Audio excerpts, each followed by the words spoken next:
August 8వ తేదీన ప్రభు దగ్గరికి వెళ్ళిపోయాడు మన తండ్రి. ఆగస్టు 8, వినండి, మీకు తెలియాలి ఇవి. ఆగస్టు 8వ తేదీన ప్రభు దగ్గరకు వెళ్ళిపోయాడు. ఆగస్టు 1వ తేదీన బైబిల్ సెమినార్ ప్రారంభించబడింది.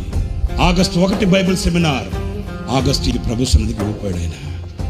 మధ్యలో ఎన్ని రోజులు ఉన్నాయేంటి? గట్టిగా ఎత్తుకుంటే 7 రోజులు.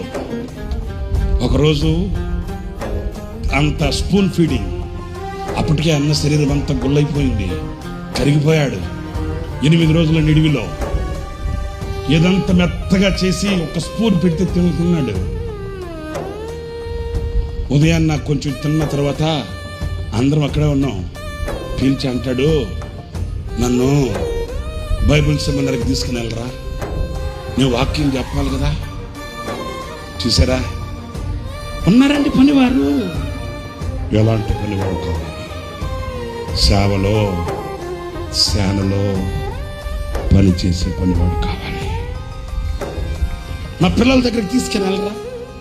విసలన్న అన్నాడు, అన్న ఇన్ఫెక్షన్స్ ఉంటాయి, మీరు బాగైన తర్వాత వెళ్తారు కదా, 4 రోజుల తర్వాత మీరు క్లాస్కి వెళ్తురు అన్నా.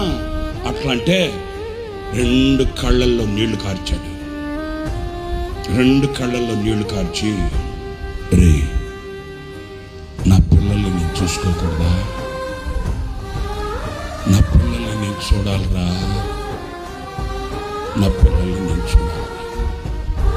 ఆయన కళ్ళల్లో నీళ్లు చూడగానే ఏం చేయాలో అర్థం కాక ఆయన మంచాన్ని అట్లాగే బయటకు పట్టుకొచ్చేసి బైబిల్ సెమినార్కి తీసుకెళ్ళి ఆ బైబిల్ సెమినార్ పిల్లలకి కనబడేటట్లు మంచాన్ని ఇట్లా ఏటవాళ్ళుగా పెడితే మైక్ కూడా పట్టుకోలేని పరిస్థితుల్లో మేము ఒకరు మైక్ చేతి దగ్గర పట్టుకుంటే మరణమనే మంచం మీద పడుకొని కూడా తన బిడ్డల్ని కళ్ళారా చూసుకొని 30 గంట వాక్యం చెప్పాడు వాళ్ళకి. అదే ఆయన చివరి సందేశం.